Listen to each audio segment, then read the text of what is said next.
Designing the spaces and landscapes we inhabit with people and planet in mind is not only necessary, it's vital. Passing on the ideas and practice of healthy food and good land stewardship to following generations is an essential part of such a design. On an acre of land in the city of Burnley, Offshoots is a living example of how good environmental practice can better affect wider society. In rural Devon, Embercombe seeks to inspire a new generation of changemakers by running a number of courses and events. To imagine and to inspire truly sustainable human settlements is one way of living with the land. Education is a funny word. I tend to avoid it. I would like to use the term more often is how we grow the next generation, or how we assist and facilitate that process of growth. We can cultivate and sponsor a sense of awe and wonder for our earth. So as they grow into young people and adults, they're far more likely to be the ones who will give a damn and make the difference that needs to be made, because we don't destroy that which we love. I've just run a programme, an experiential science programme with a group from Hereford of 13-year-olds, and one of the major project was the building of a lime kiln and the firing of that lime kiln up to 1,000 degrees and transforming that limestone into quicklime, and then doing the experiments with the quicklime to turn it into lime wash and lime putty, and taking the limestone through its beautiful transformative cycle.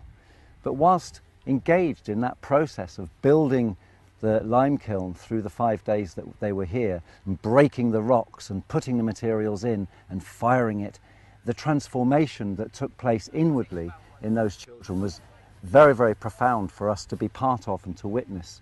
And so we're very much interested in how the outer transformation, whether it's a craft, whether it's growing, whether it's creating beautiful food or a scientific experiment, is reflecting in terms of the inner transformation in the children and young people.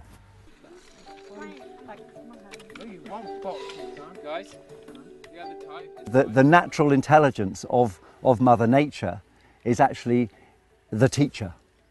And so this, what I'm calling here land-based learning, is very much about the infinite land-based curriculum that is offered by this very diverse landscape. But I don't actually, having said that, believe that we can only do this sort of work in this beautiful Devon idyll.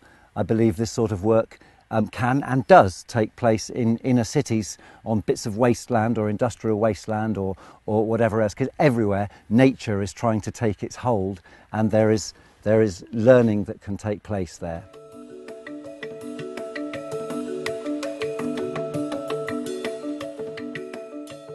My name is Phil Dewhurst. I'm the Offshoots Project Manager, and we're here in the lean-to at Offshoots Permaculture Project in the grounds of Townley Hall in Burnley. The initial motivation was to create a working demonstration of a sustainable homestead here in the northwest of England, illustrating to our communities that it's entirely possible to live a good, fulfilling, healthy, ethically sound life. The sustainable homestead is a key aspect of how Offshoots explains itself to whomever walks through the door, and that's really an important aspect of it. We want people to be able to connect food growing in raised beds with photovoltaics on the cabin roof and solar water heating systems and biomass boilers in our buildings.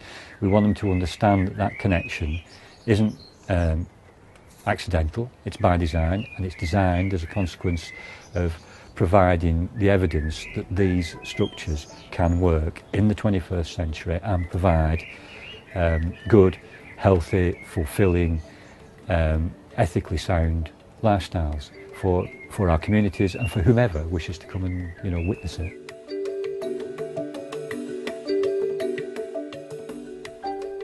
Now we are where we are in the 21st century. Education really is about what the human species wishes to become It has the capacity to become anything now. You know, we're all aware of some of the technologies that terrify people that can have good and bad outcomes.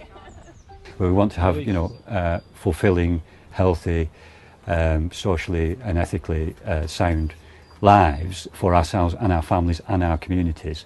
We need to incorporate some of the design and ethics of permaculture into all of that.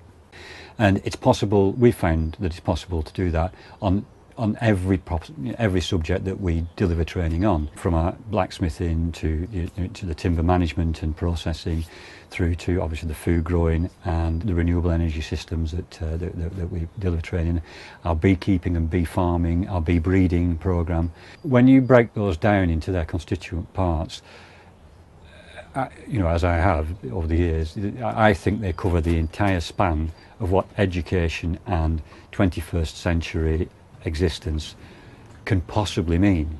Communication on site is very important. That journey, that brief journey from the door to the site, is in itself a lesson in connecting with the lived experience, and we need to be able to make sure that people do understand that. It's a short step between you know, fear and knowledge, but it's a really, it shapes the way this world works for Homo sapiens, and we've got a role to play in that, and permaculture has a role to play in that.